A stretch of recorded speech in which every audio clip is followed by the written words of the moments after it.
Last week of November में मेरे पास एक पेशेंट आया। He was from near by Lucknow से लगे हुए विलेज से आए थे वो, और he was complaining of severe pain in abdomen, weight loss and anorexia. भूख नहीं लगती थी उनको और पेट में दर्द उनको हो रहा था। उन्होंने आसपास के डॉक्टर्स को दिखा लिया था और समहाउ किसी मेरे पुराने ही पेशेंट ने उनको मेरे पास रेफ़र किया। When I saw the report, he came with the ultrasound करवा के आए थे। तो उसमें मैंने देखा कि उसमें there were multiple hypoechoic solid lesions, around 17/28 mm के आसपास का लीजन्स थे स्प्लीन में, और वो रिपोर्ट्स लेके मेरे पास आए थे। और he was also running fever, और उनको ये समस्याएं लगभग 2 महीने से थी। तो इधर उधर दिखाने के बाद अल्टीमेटली उन्होंने आखिरी में किसी केनेस अल्ट्रासाउंड करवाया और कुछ ट्रीटमेंट ले करके फिर जब उनको फ़ायदा नहीं हुआ तब वो मेरे पास लेके आए उनको। तो आई वॉज क्वाइट सरप्राइज्ड कि to find out the splenic salts, because normally there was on examination splenomegaly थी उसको, और टेंडरनेस थी लेफ्ट हाइपोकॉन्ड्रिक रीजन में, और he was in a very miserable condition when I saw him. So normally क्या होता है कि अगर कोई सॉल्ट्स स्पेस ऑक्यूपाइंग लीजन होता है तो we suggest to go for at least biopsy to diagnose. But in this case since it was splenomegaly and इनको देखने के बाद मैंने एक दो लोगों से, अपने कलीग से बात करा कि क्या इसमें बायोप्सी कर सकते हैं स्प्लीन के, but everybody refused.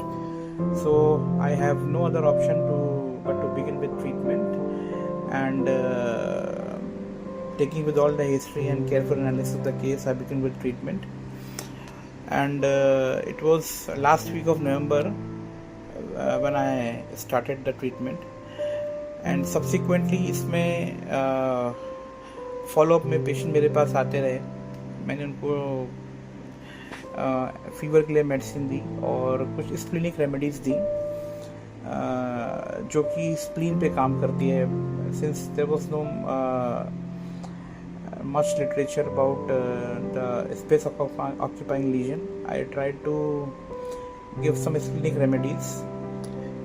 In due course of time, during the follow-up, patient started to show some signs of improvement, that is fever की जो hecticness थी वो कम हो गई, और धीरे धीरे he started to feel better. उसकी पेट का दर्द कम होने लगा, टेंडरनेस कम होने लगा, और आई कंटिन्यूड द ट्रीटमेंट। और हालांकि इस दौरान मैंने उनको ऑप्शन भी दिया था कि वो हायर सेंटर जाके दिखाएं और किसी और बड़ी जगह जाएं, ताकि उनका कम से कम किसी इंस्टीट्यूशन लेवल पे उनका जाकर के एडमिशन हो सके, बायोप्सी हो सके, और ज़रूरत लगे तो हो सकता है स्प्लीनेक्टमी वगैरह भी करनी पड़े। But this since patient started to show improvements beginning from the first week of treatment, so they decided to stick on my treatment, and finally almost 2.5 months उनका ट्रीटमेंट चला।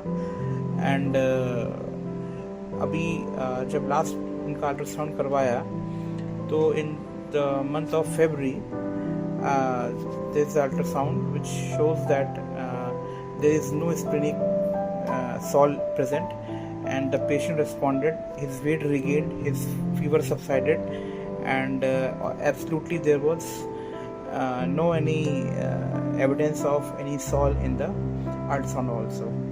The patient responded, the patient was free of any fever or pain, so he was declared cured. And it was quite surprising for me also that he responded in such a spectacular manner to very few remedies, and I am very happy for him. Thank you so much.